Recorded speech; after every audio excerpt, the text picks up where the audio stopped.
Hello ಸ್ನೇಹಿತರೆ, ನಮಸ್ಕಾರ ಎಲ್ಲರಿಗೂ ಸುಸ್ವಾಗತ ನಿಮ್ಮ ಚಾನಲ್ಗೆ. ಸ್ನೇಹಿತರೆ, ಇವತ್ತಂತೂ ಮನಸ್ಸಿಗೆ ತುಂಬ ಸಮಾಧಾನ ಖುಷಿ ಆಗ್ತಾ ಇದೆ. ಯಾಕಪ್ಪ ಅಂದರೆ ನಿಮ್ಮೆಲ್ಲರಿಗೂ ಹೇಳಿದ್ದೆ ಸೋಮವಾರ ವಿಡಿಯೋನ ರಿಲೀಸ್ ಮಾಡ್ತೀನಿ ಅಂತೇಳಿ. ಇವತ್ತು ವಿಡಿಯೋನ ರಿಲೀಸ್ ಮಾಡಿದ್ದೀನಿ. ತುಂಬ ಖುಷಿ ಆಗ್ತಾ ಇದೆ. ಹಾಗೆಯೇ ನೀವೆಲ್ಲರೂ ಈ ವಿಡಿಯೋ ನೋಡಿದ ನಂತರ ನಿಮ್ಮ ಅನಿಸಿಕೆ ಅಭಿಪ್ರಾಯನ ಕಮೆಂಟ್ಸಲ್ಲಿ ಹಾಕ್ತಿರಲ್ಲ, ಅವಾಗ ಇನ್ನೂ ತುಂಬ ಖುಷಿ ಆಗುತ್ತೆ ಸ್ನೇಹಿತರೆ. ಇವತ್ತಿನ ಪುಟ್ಟ ವಿಡಿಯೋದಲ್ಲಿ 11ನೇ ದಿವಸದ್ದು ಸೂತ್ಕ ತೆಗೆಯೋದು ಹಾಗೆ ತೊಟ್ಲು ಶಾಸ್ತ್ರ, ನನ್ನ ಕಂದಮ್ಮನಿಗೆ ಏನು ಹೆಸರಿಟ್ಟಿದ್ದೀನಿ ಅನ್ನೋದು ಇವತ್ತಿನ ವಿಡಿಯೋದಲ್ಲಿ ನೋಡ್ಬೋದು. ಇಲ್ಲಿ ಇವಾಗ ಏನು ನೋಡ್ತಾ ಇದ್ದೀರಲ್ಲ, ನಾನು ಭಾರತಕ್ಕೆ ಬಂದಾಗಲೇ ಎಲ್ಲ ರೀತಿಯಾದ ತಯಾರಿ ಮಾಡ್ಕೊಂಬಂದೆ. ವಿಡಿಯೋದಲ್ಲಿ ಹೋಗ್ತಾ ಹೋಗ್ತಾ ಎಲ್ಲ ಮಾಹಿತಿಗಳನ್ನು ನಿಮ್ಗೆ ಹೇಳ್ತೀನಿ. ನಿಮ್ಮೆಲ್ಲರಿಗೂ ಗೊತ್ತಿದೆ ತಿರುಪತಿ ಶ್ರೀನಿವಾಸ, ಲಕ್ಷ್ಮೀ ವೆಂಕಟೇಶ್ವರ ಹಾಗೆ ಮಂಜುನಾಥ ಅಂದರೆ ಎಷ್ಟು ಅಚ್ಚುಮೆಚ್ಚು ಅಂತ. ಅಲ್ಲಿಂದ ಯಾವ ಯಾವ ವಸ್ತು ಬೇಕು ಎಲ್ಲನೂ ನನ್ನ ತಮ್ಮ ಹೋಗಿ ಎಲ್ಲನೂ ತೊಗೊಂಬಂದು ನನಗೆ ರೆಡಿ ಮಾಡಿ ಕೊಟ್ಬಿಟ್ಟಿದ್ದ. ತುಂಬ ಖುಷಿ ಆಯಿತು. ಇವಾಗ ನೀವು ಏನು ನೋಡ್ತಾ ಇದ್ದೀರಲ್ಲ, ಇದು 11ನೇ ದಿವಸ, ಅಂದರೆ ನನ್ನ ಮಗು ಹುಟ್ಟಿದ 11ನೇ ದಿವಸಕ್ಕೆ. ತುಂಬ ನನಗಂತೂ ನನ್ನ ಬಾಣಂತನ ಹೇಗಿರುತ್ತೆ ಅಂದರೆ ಫುಲ್ಲು ಮಂಜಲೆ, ಅಂದರೆ ಸೀಸನ್ ಸಮಯ ಇವಾಗ. ತುಂಬ ಚಳಿ, ಸ್ನೋಫಾಲ್ ಎಲ್ಲನೂ ಆಗುತ್ತೆ, ನಿಮ್ಮೆಲ್ಲರಿಗೂ ಗೊತ್ತಿದೆ. ಹಾಗೆ ಆಚೆ ನೀರು ಹಾಕಿ ರಂಗೋಲಿ ಹಾಕಿದ್ದೀನಿ. ಇಲ್ಲೇ ನೀವು ನೋಡ್ತಾ ಇದ್ದೀರಲ್ಲ, ಈ ಪಾತ್ರೆಗಳನ್ನೆಲ್ಲ 9ನೇ ತಾರೀಕಿಂದ ಸ್ಟಾರ್ಟ್ ಮಾಡ್ಕೋದೆ. ಮಗು ಹುಟ್ಟಿದ 9ನೇ ತಾರೀಕಿಂದ ಕ್ಲೀನಾಗಿ ಪಾತ್ರೆಗಳನ್ನೆಲ್ಲ ತೊಳೆದು ಎಲ್ಲ ಮಾಡಿ ಮನೆಗಳನ್ನೆಲ್ಲ ಕ್ಲೀನ್ ಮಾಡ್ಕೊಂಡು ಎಲ್ಲನೂ ರೆಡಿ ಮಾಡ್ಕೋದೆ. ನೀವು ಕೇಳ್ಬೋದು, ಸವಿತಾ ಬಾಣಂತಿ ನೀರು ಮುಟ್ಬಾರ್ದಲ್ಲ ತಣ್ಣೀರು ಅಂತ. ಆದರೆ ನಮ್ಮ ಮನೆಯಲ್ಲಿ ಇಲ್ಲಿ ಜರ್ಮನಲ್ಲಿ ಬಿಸಿನೀರು ತಣ್ಣೀರು ಎರಡೂ ಬರುತ್ತೆ. ಬೇಕಾದ್ರೆ ನೀವು ಎರಡೂ ಸರಿಸಮವಾಗಿ ಇಟ್ಕೊಂಡು ನೀವು ಮಾಡ್ಬೋದು. ನಾನು ಅದೇ ರೀತಿಯಲ್ಲಿ ಎಲ್ಲ ಕೆಲಸನೂ ಮಾಡ್ಕೋದೆ. ಇದು ನನ್ನ ಅಕ್ಕ ಹೇಳಿದ್ದು, ತಣ್ಣೀರು ಮುಡ್ದಿರ ಸ್ವಲ್ಪ ಉಗುರು ಬೆಚ್ಚಗಿರುವಂಥ ನೀರಲ್ಲಿ ಮಾಡಿದ್ರೆ ಪರವಾಗಿಲ್ಲ ಅಂತ ಹೇಳಿ ನನ್ನ ಅಕ್ಕ ಹೇಗೆ ಹೇಳಿದ್ರು ಹಾಗೆ ಮಾಡಿದೆ. ಇಲ್ಲೇ ನೀವು ನೋಡ್ತಾ ಇದ್ದೀರಲ್ಲ, ದೇವ್ರ ಮನೆ. ನಿಮ್ಮೆಲ್ಲರಿಗೂ ಗೊತ್ತಿದೆ, ದೇವ್ರ ಮನೆ ಒಂದು 20 ದಿವಸದಿಂದ ಯಾವುದೇ ರೀತಿಯಾದ ಅಲಂಕಾರ ಏನೂ ಆಗಿರಲಿಲ್ಲ. ದೇವ್ರ ಮನೆ ಹತ್ರ ಎಲ್ಲ ಕ್ಲೀನಾಗಿ ಧೂಳು ಹೊಡೆದು ದೇವ್ರ ಮನೆಗೆ ಸಣ್ಣದಾಗೆ ಒಂದು ಚಿಕ್ಕದಾಗಿ ಅಲಂಕಾರ ನಾವು ಮಾಡಿ ಎಲ್ಲ ಮಾಡಿ ದೇವ್ರ ಮನೆಯಲ್ಲಿರೋ ಸಾಮಾನು ಸದಾ ನಾನು ಇವತ್ತೇ ತೊಳಿತಾ ಇರೋದು. ಯಾಕಂದರೆ ನಿಮ್ಮೆಲ್ಲರಿಗೂ ಗೊತ್ತಿದೆ, ನನಗೆ ಮುಂಚೆನೇ ತೊಳೆದಿಟ್ಟು ನನಗೆ ಅಭ್ಯಾಸ ಇಲ್ಲ. ಇವಾಗ ನೀವು ನೋಡ್ಬೋದು, ದೇವ್ರ ಸಾಮಾನೆಲ್ಲ ತೊಳೆದು ಇಟ್ಟಿದ್ದೀನಿ ಆ ಕಡೆ. ಅದನ್ನು ವಿಡಿಯೋದಲ್ಲಿ ಹಾಕಿಲ್ಲ, ಯಾಕಂದರೆ ತುಂಬ ಉದ್ದ ಆಗಿಬಿಡುತ್ತೆ ವಿಡಿಯೋ ಅಂತ ಹೇಳಿ. ಎಲ್ಲ ದೇವ್ರ ಫೋಟೋಗಳನ್ನೂ ಕ್ಲೀನಾಗೆ ಒರೆಸಿ ಹಾಗೆ ದೇವ್ರ ಫೋಟೋಗಳಿಗೆ ಅರಿಶಿನ ಕುಂಕುಮ ಎಲ್ಲ ಇಟ್ಟು ಈ ವಿಗ್ರಹಗಳನ್ನೆಲ್ಲ ನೀವು ನೋಡ್ಬೋದು ಎಲ್ಲ ತೊಳೆದಿಟ್ಟು ಒರೆಸಿ ಎಲ್ಲ ಮಾಡಿದ್ದೀನಿ. ಯಾಕಂದರೆ 11ನೇ ದಿವಸಕ್ಕೆ ಎಲ್ಲ ವಿಗ್ರಹಗಳಿಗೆ ಪೂಜೆ ಇರಲಿಲ್ವಲ್ಲ, ಆ ಕಾರಣದಿಂದ ಸೂತ್ಕ ತೆಗಿಯೋ ಮುಂಚೆ ದೇವರಿಗೆ ಅಭಿಷೇಕಗಳು ಯಾವ ಯಾವ ವಿಗ್ರಹ ಇದೆ ಎಲ್ಲ ವಿಗ್ರಹಗಳನ್ನ ಇಟ್ಟು ಅಭಿಷೇಕ ಮಾಡ್ಕೊಂಡ್ಬಿಡ್ತೀನಿ. ಅಭಿಷೇಕದ ಬಗ್ಗೆ ನಾನು ಏನೂ ಹೇಳೋಂಗಿಲ್ಲ, ನಿಮಗೆ ಗೊತ್ತಿರುತ್ತೆ. ಆದರೆ ಸೂತ್ಕ ಇದು ಇವತ್ತು ವಿಶೇಷ ದಿನ ಅಲ್ವಾ, 11ನೇ ದಿವಸಕ್ಕೆ ಸೂತ್ಕ ತೆಗಿಯೋದು. ಯಾಕಂದರೆ ಇಲ್ಲಿ ಹೊರದೇಶದಲ್ಲಿ, ನಮಗೆ ಭಾರತ ದೇಶದಲ್ಲಿದ್ದಾಗ ಪೂಜಾರಿಗಳು ಹಾಗೆ ಅದಕ್ಕೆ ಯಾವ ಯಾವ ರೀತಿ ಬೇಕು ಶಾಸ್ತ್ರಗಳ ಪ್ರಕಾರವಾಗಿ ಎಲ್ಲ ಮಾಡ್ಕೊಬೋದು. ಆದರೆ ನನ್ನ ಮನಸ್ಸಿಗೆ ಹೇಗೆ ಬಂತು ಹಾಗೆ ನಾನು ದೇವ್ರ ಹತ್ರ ಹೇಗೆ ಅದನ್ನು ದೇವರಲ್ಲಿ ನಾನು ಅರ್ಪಿಸ್ತೀನಿ ನನ್ನ ಪೂಜೆ ಪುನಸ್ಕಾರಗಳನ್ನಂತ ಇವತ್ತು ನೀವು ನೋಡ್ಬೋದು. ನಾನು ವಿದೇಶದಲ್ಲಿ ಇರೋ ಕಾರಣದಿಂದ ನನ್ನ ಮನಸ್ಸಿಗೆ ಹೇಗೆ ಇಚ್ಛೆ ಬಂತು ಆ ರೀತಿನಲ್ಲಿ ಮಾಡಿದ್ದೀನಿ. ನೀವು ನೋಡ್ಬೋದು, ಮೊದಲ ಹಾಗೆ ದೀಪಗಳನ್ನ ಫಸ್ಟು ಹಂಚಿ ದೇವರಿಗೆ ಅರಿಶಿನ ಕುಂಕುಮ ಇಟ್ಟು ಹೂವಿಂದ ಎಲ್ಲ ಅಲಂಕಾರ ಮಾಡಿದ್ದೀನಿ ಸರಳವಾಗಿ. ಈ ಸಮಯದಲ್ಲಿ ಸ್ವಲ್ಪ ನಮಗೆ ಹೂ ಸಿಗೋದು ಕಡಿಮೆನೇ, ಆದ್ರೂ ಹೇಗೋ ದೇವ್ರ ದಯದಿಂದ ಹೂವು ಸಿಕ್ತು.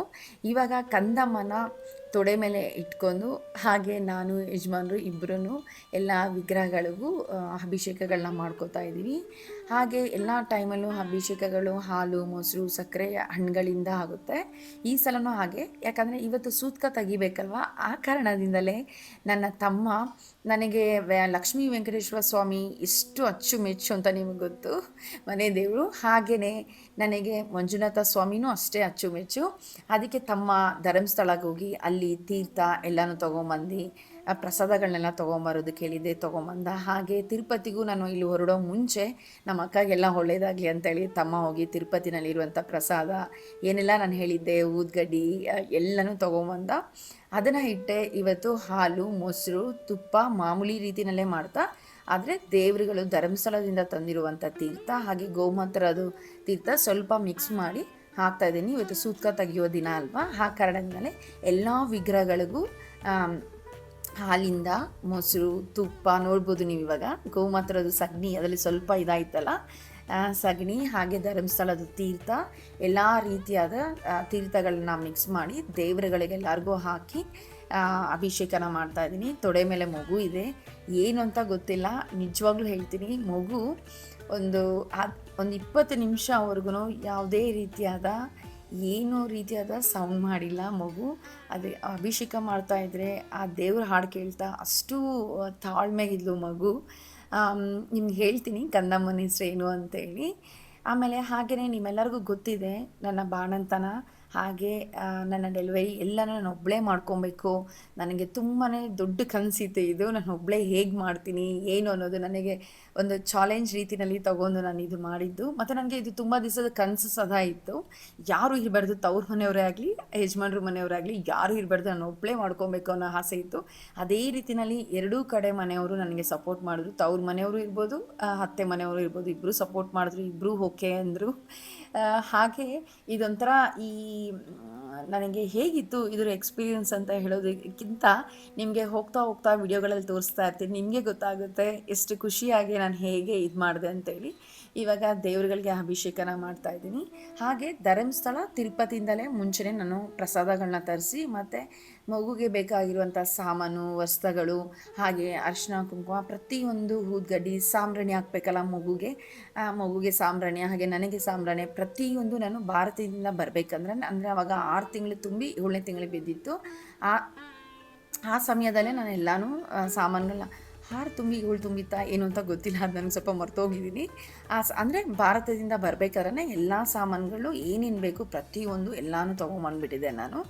ತೊಗೊಂಬಂದು ಇಲ್ಲಿ ಇಟ್ಕೊಂಡು ಎಲ್ಲ ರೀತಿಯಾದ ಅರೇಂಜ್ಮೆಂಟ್ ಮಾಡ್ಕೊಂಡು, ಹಾಗೆ ಮನೇಲಿರೋ ಪಾತ್ರೆ ಸಾಮಾನು, ಅಡುಗೆ ಮನೆದು, ಹಾಗೆ ಮನೆಯಲ್ಲಿ ಎಲ್ಲ ಕ್ಲೀನ್ ಮಾಡೋದು, ದೇವ್ರ ಮನೆ ಸಾಮಾನುಗಳನ್ನೆಲ್ಲ ತೊಳೆದಿದ್ದು ಎಲ್ಲ ದೇವ್ರ ಮನೆ ಸಾಮಾನೆಲ್ಲ ತೊಳೆದಿದ್ದು ಇವತ್ತು ಬೆಳಗ್ಗೆನೇ 11ನೇ ತಾರೀಕು, ಅಂದರೆ ಮಗು ಹುಟ್ಟಿದ್ದು 11ನೇ ದಿವಸಕ್ಕೆ ನಾನು ತೊಳೆದಿದ್ದು. ಆದರೆ ಅಡುಗೆ ಮನೆ ಪಾತ್ರೆ ಮಾತ್ರ ಒಂದು ದಿವಸ ಇರೋ ಮುಂಚೆ ಅಡುಗೆ ಮನೇಲಿರುವಂಥ ವಸ್ತುಗಳು, ಮಡಕೆಯಿಂದ ಹಿಡಿದು ಗುಂಡಿಗಳು ಮತ್ತು ಸ್ಟೀಲ್ದು ಪ್ರತಿಯೊಂದು ಎಲ್ಲನೂ ರೆಡಿ ಮಾಡ್ಕೊಂಡಿದ್ದೆ.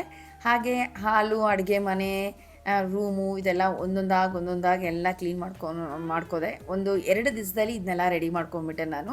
ಇವಾಗ ಅಭಿಷೇಕಗಳೆಲ್ಲ ಮುಗಿಸ್ಕೊಂಡು, ಹಾಗೆ ದೇವರಿಗೆ ಪೂಜೆನ ಮುಗಿಸ್ಕೊಂಡು ಹೇಗೆ ನಾನು ಇದು ಮಾಡ್ತೀನಂತ, ಮತ್ತು ಒಂದೇ ಒಂದು ತೊಟ್ಲಿಗೆ ಅರಿಶಿನ ಕುಂಕುಮ ಹೂವನ್ನ ಇಟ್ಟಿದ್ದು ನಿಮಗೆ ವಿಡಿಯೋದಲ್ಲಿ ತೋರಿಸೋದಕ್ಕಾಗಿಲ್ಲ. ಯಾಕೆ ಅಂದರೆ ಆ ಸಮಯದ ಕ್ಲಿಪ್ಪಿಂಗ್ ನಾನು ಏನು ವಿಡಿಯೋನ ರೆಕಾರ್ಡ್ ಮಾಡೋದಕ್ಕೆ ಇಟ್ಟಿದ್ದಲ್ಲ ಅದು ಸರಿಯಾಗಿ ರೆಕಾರ್ಡ್ ಆಗಿರಲಿಲ್ಲ. ತೊಟ್ಲಿಗೆ ತುಂಬಾ ಅತ್ಯಂತ ಸರಳವಾಗಿ ಅರಿಶಿನ ಕುಂಕುಮ ಒಂದು ಹೂವದಿಂದ ಅಲಂಕಾರನ ಮಾಡಿದೆ ಅಷ್ಟೇ, ಇನ್ನೇನೂ ಇಲ್ಲ. ಹಾಗೆ ದೇವರಿಗೆ ನೋಡಿ ಧರ್ಮಸ್ಥಳದಿಂದ ತಿರುಪತಿಯಿಂದ ಹಾಗೆ ಎಲ್ಲ ದೇವತೆಗಳು ನನ್ನ ಮನೆಯಲ್ಲೇ ಇರೋದ್ರಿಂದ ಎಲ್ಲರ ಆಶೀರ್ವಾದನೂ, ಹಾಗೆ ನಿಮ್ಮದು ಆಶೀರ್ವಾದದಿಂದ ಎಲ್ಲನೂ ತುಂಬ ಏನು ಹೇಳೋದು ಅಚ್ಚುಕಟ್ಟಾಗಿ ಶಾಸ್ತ್ರ ಪ್ರಕಾರವಾಗಿಲ್ಲ ಅಂದ್ರೂ ನನ್ನ ಮನಸ್ಸಿಗೆ ಮೆಚ್ಚೋ ಥರ ನಾನು ಇದನ್ನು ಮಾಡ್ಕೋದೆ ಪೂಜೆಗಳನ್ನ. ಶ್ರೀನಿವಾಸದು ನೀವು ನೋಡ್ಬೋದು, ಚೆನ್ನಾಗಿ ದೇವ್ರ ಹತ್ರ ಬೇಡ್ಕೋತಾ ಇದ್ದೀನಿ, ನನ್ನ ಮಗಳಿಗೆ ಆಯುಸ್ಸು ಆರೋಗ್ಯ ಭಾಗ್ಯ ಎಲ್ಲ ಕೊಡಪ್ಪ, ಹಾಗೆ ನಿಮ್ಗಳಿಗೂ ಒಳ್ಳೆಯದಾಗಲಿ ಅಂತ ನಿಮ್ಮೆಲ್ಲರಿಗೂ ಗೊತ್ತಿದೆ, ಖಂಡಿತವಾಗ್ಲೂ ಪೂಜೆ ಮಾಡಿದಾಗಲ ಬೇಡ್ಕೋತೀನಿ ಅಂತ ಹೇಳಿ. ಇದು ನೀವು ನೋಡ್ಬೋದು, ನಾನು ವಿಡಿಯೋ ಹಾಕ್ಲೇಬಾರ್ದು ಅಂತ ಏನೂ ಇರಲಿಲ್ಲ, ಪ್ರತಿಯೊಂದು ವಿಡಿಯೋನೂ ಮಾಡ್ಕೊಂಡು ಎಲ್ಲ ಇಟ್ಕೊಂಡಿದ್ದೆ.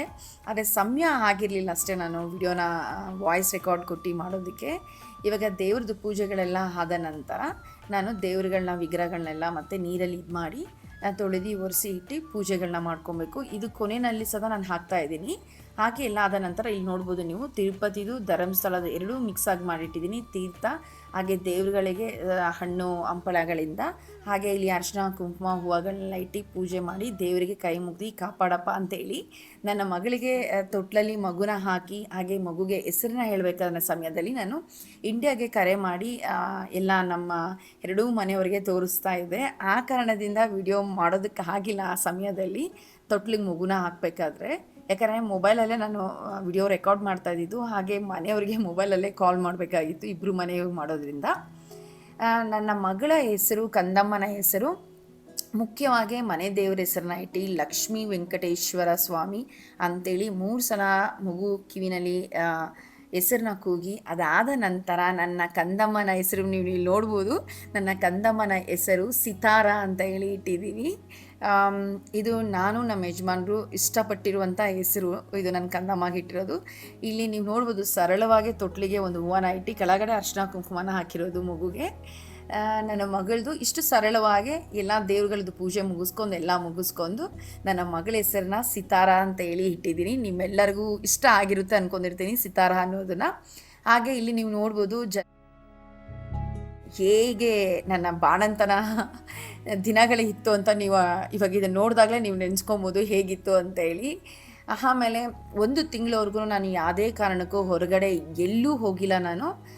ಇದನ್ನೆಲ್ಲ ದೊಡ್ಡವರು ಹಿರಿಕೆರರು ಏನು ಹೇಳಿದ್ದಾರೆ ಅದನ್ನೆಲ್ಲ ತಾಚು ತಪ್ಪಿದ್ರೆ ನಾನು ಫಾಲೋ ಮಾಡಿದೆ. ಅಮ್ಮ, ಅಕ್ಕ ಇವರೆಲ್ಲ ಇದೆಲ್ಲ ಹೇಳ್ತಾ ಇದ್ರು ಹೇಗೆ ಏನು ಅಂತ ಹೇಳಿ. ಅದೇ ಥರನೇ 1 ತಿಂಗಳವರೆಗೂ ನಾನು ಎಲ್ಲೂ ಹೊರಗಡೆ ಹೋಗಿಲ್ಲ, ಮನೆಯಲ್ಲೇ ಇದ್ದೆ ನಾನು.